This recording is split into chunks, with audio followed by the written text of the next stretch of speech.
My name is Brooke Williams, and I am an active sexual assault prevention response victim advocate, also known as SAPR VA, for the United States Navy. I want to take this opportunity to share with you a little about the program and my experience.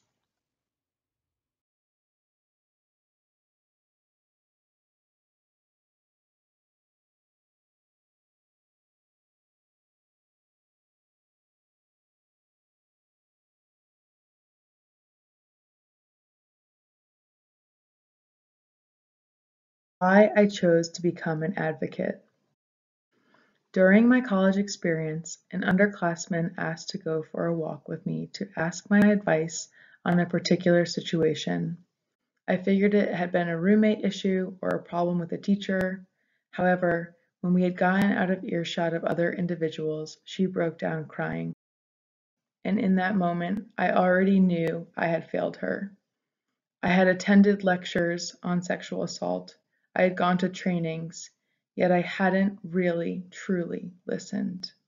I was present in those lectures and in those trainings, but I wasn't actively engaged.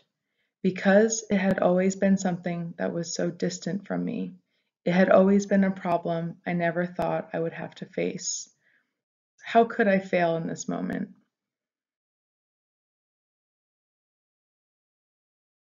I did my best to be an open ear for her, talked through the situation as much as she felt comfortable, and reminded her of the little information that I could remember from those courses. You can file a restricted report or an unrestricted report, but the list of the details of each were minimal that I could recall. It was that experience and that moment that forced me to commit myself to do better, to be better. I decided to volunteer for the training and provide the service of being a sexual assault response victim advocate. After my training and upon my first call to action in support of a sexual assault case, I began feeling inadequate and extremely nervous to take on this new role.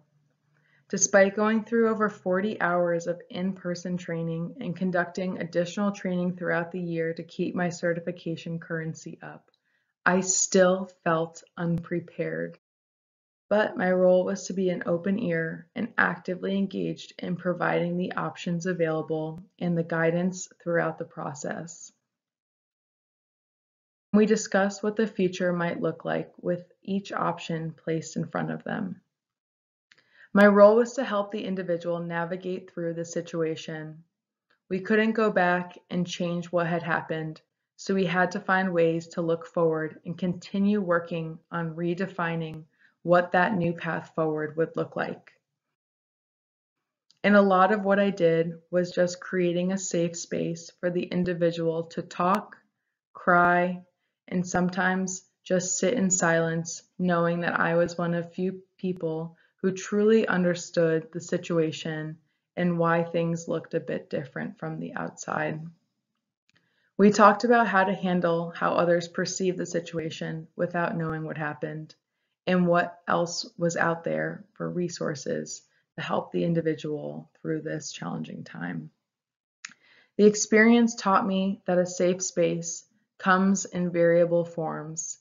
It can be an emotional safe space, one in absence of judgment where feelings flow freely and hearing yourself talk or think helps clarify an otherwise emotionally confusing time. A safe space can be a physical space where we surround ourselves with people and items of comfort, whether that be a feline companion or driving to a friend's house for a weekend escape, or even just redecorating your bedroom to make it more your own.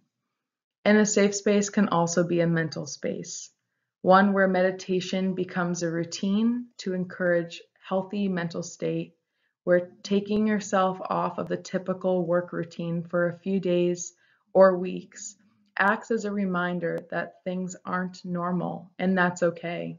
But the most important thing is that your mental state is healthy and that you recognize that you don't have to keep pushing forward because society expects it.